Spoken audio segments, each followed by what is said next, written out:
ನಮಸ್ಕಾರ, ಕನ್ನಡಪ್ರಭ.com ನ್ಯೂಸ್ ಬುಲೆಟಿನ್ಗೆ ಸ್ವಾಗತ. Camera person Allen ಜೊತೆ ನಾನು ಶ್ರೀನಿವಾಸ್. ಇಂದಿನ ಪ್ರಮುಖ ಸುದ್ದಿಗಳು.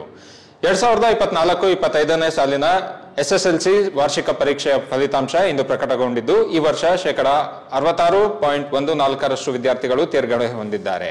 ಒಟ್ಟಾರೆ ಫಲಿತಾಂಶ ಕಳೆದ ವರ್ಷಕ್ಕಿಂತ 8% ಹೆಚ್ಚಾಗಿದೆ. ಬೆಂಗಳೂರಿನಲ್ಲಿ ಸುದ್ದಿಗೋಷ್ಠಿಯಲ್ಲಿ ಮಾತನಾಡಿರುವ ಪ್ರಾಥಮಿಕ ಮತ್ತು ಪ್ರೌಢ ಶಿಕ್ಷಣ ಸಚಿವ ಮಧು ಬಂಗಾರಪ್ಪ SSLC ಫಲಿತಾಂಶವನ್ನು ಪ್ರಕಟಿಸಿದರು. 91.12% ಫಲಿತಾಂಶದೊಂದಿಗೆ ದಕ್ಷಿಣ ಕನ್ನಡ ಜಿಲ್ಲೆ ಪ್ರಥಮ, 89.96% ಫಲಿತಾಂಶದೊಂದಿಗೆ ಉಡುಪಿ ಜಿಲ್ಲೆ ದ್ವಿತೀಯ, 83.19% ಫಲಿತಾಂಶದೊಂದಿಗೆ ಉತ್ತರ ಕನ್ನಡ ತೃತೀಯ, 82.29% ಫಲಿತಾಂಶದೊಂದಿಗೆ ಶಿವಮೊಗ್ಗ ನಾಲ್ಕನೇ ಸ್ಥಾನ ಹಾಗೂ 42.43% ಫಲಿತಾಂಶದೊಂದಿಗೆ ಕಲಬುರಗಿ ಕೊನೆ ಸ್ಥಾನದಲ್ಲಿದೆ. ಈ ವರ್ಷ ರಾಜ್ಯದಲ್ಲಿ 22 ವಿದ್ಯಾರ್ಥಿಗಳು 625ಕ್ಕೆ 625 ಅಂಕಗಳನ್ನು ಪಡೆದಿದ್ದಾರೆ. ಇಂದಿನಿಂದ ಮೇ 7ರವರೆಗೆ ಸ್ಕ್ಯಾನ್ ಪ್ರತಿ ಪಡೆಯಲು ಅವಕಾಶ ಇರಲಿದೆ. ಮೇ 4ರಿಂದ 11ನೇ ತಾರೀಕಿನವರೆಗೂ ಮರು ಮೌಲ್ಯಮಾಪನಕ್ಕೆ ಅರ್ಜಿ ಸಲ್ಲಿಸಲು ಅವಕಾಶ ಇರಲಿದೆ. 1 ವರ್ಷಕ್ಕೂ ಹೆಚ್ಚು ಕಾಲ ಮೂಳೆ ಕ್ಯಾನ್ಸರ್ ವಿರುದ್ಧ ಹೋರಾಡಿದ ಬೆಂಗಳೂರಿನ ಚಿರಂತನ್ ಹೊನ್ನಾಪುರ ICSE 10ನೇ ತರಗತಿ ಪರೀಕ್ಷೆಯಲ್ಲಿ 92 ಅಂಕ ಗಳಿಸಿರುವುದು ವಿಶೇಷವಾಗಿದೆ. ಮಂಗಳೂರಿನಲ್ಲಿ ಮತ್ತೆ ನೆತ್ತರು ಹರಿದಿದ್ದು, ಹಿಂದೂಪರ ಕಾರ್ಯಕರ್ತ ಸುಹಾಸ್ ಶೆಟ್ಟಿಯನ್ನು ದುಷ್ಕರ್ಮಿಗಳು ಮಾರಕಾಸ್ತ್ರಗಳಿಂದ ಕೊಚ್ಚಿ ಕೊಲೆ ಮಾಡಿದ್ದಾರೆ.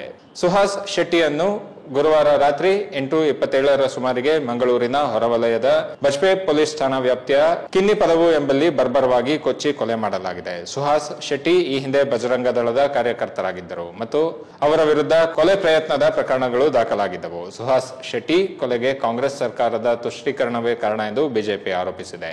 ಬಿಜೆಪಿ ಆರೋಪವನ್ನು ತಳ್ಳಿಹಾಕಿರುವ ಜಿಲ್ಲಾ ಉಸ್ತುವಾರಿ ಸಚಿವ ದಿನೇಶ್ ಗುಂಡೂರಾವ್, ಮೇಲ್ನೋಟಕ್ಕೆ ಈ ಕೃತ್ಯ ಹಳೆಯ ದ್ವೇಷಕ್ಕೆ ನಡೆದಂತೆ ಕಂಡು ಬಂದರೂ ಇದರ ಹಿಂದಿನ ಉದ್ದೇಶ ಕರಾವಳಿಯಲ್ಲಿ ಶಾಂತಿ ಭಂಗ ಮಾಡುವಂತಿದೆ. ಹಾಗಾಗಿ ಈ ಕೃತ್ಯ ಎಸಗಿದ ಕ್ರಿಮಿನಲ್ಗಳ ವಿರುದ್ಧ ಸರ್ಕಾರ ಸೂಕ್ತ ಕ್ರಮ ತೆಗೆದುಕೊಳ್ಳಲಿದೆ. ಇಲ್ಲಿ ಯಾರ ಓಲೈಕೆಯೂ ಇಲ್ಲ, ಯಾರ ತುಷ್ಟೀಕರಣವೂ ಇಲ್ಲ ಎಂದು ಹೇಳಿದ್ದಾರೆ. ಸುಹಾಸ್ ಹತ್ಯೆ ಪ್ರಕರಣದ ಬೆನ್ನಲ್ಲೇ ಮಂಗಳೂರು ನಗರದ ಪರಿಸ್ಥಿತಿ ಬೂದಿ ಮುಚ್ಚಿದ ಕೆಂಡದಂತಾಗಿದ್ದು, ನಗರ ಪೊಲೀಸ್ ಕಮಿಷನರ್ ವ್ಯಾಪ್ತಿಯಲ್ಲಿ ಸೆಕ್ಷನ್ 163 ಜಾರಿಗೊಳಿಸಲಾಗಿದೆ. ಬಸವನ ಬಾಗೇವಾಡಿ ಶಾಸಕ ಶಿವಾನಂದ ಪಾಟೀಲ್ ಹೆಸರು ಇಟ್ಟುಕೊಂಡು ಚುನಾವಣೆ ಗೆದ್ದಿದ್ದಾರೆ, ನನ್ನ ವಿರುದ್ಧ ಸ್ಪರ್ಧಿಸಿ ಗೆಲ್ಲಲಿ ಎಂಬ ಯತ್ನಾಳ್ ಸವಾಲನ್ನು ಸ್ವೀಕರಿಸಿರುವ ಸಚಿವ ಶಿವಾನಂದ ಪಾಟೀಲ್ ತಮ್ಮ ಶಾಸಕ ಸ್ಥಾನಕ್ಕೆ ರಾಜೀನಾಮೆ ನೀಡಿದ್ದಾರೆ.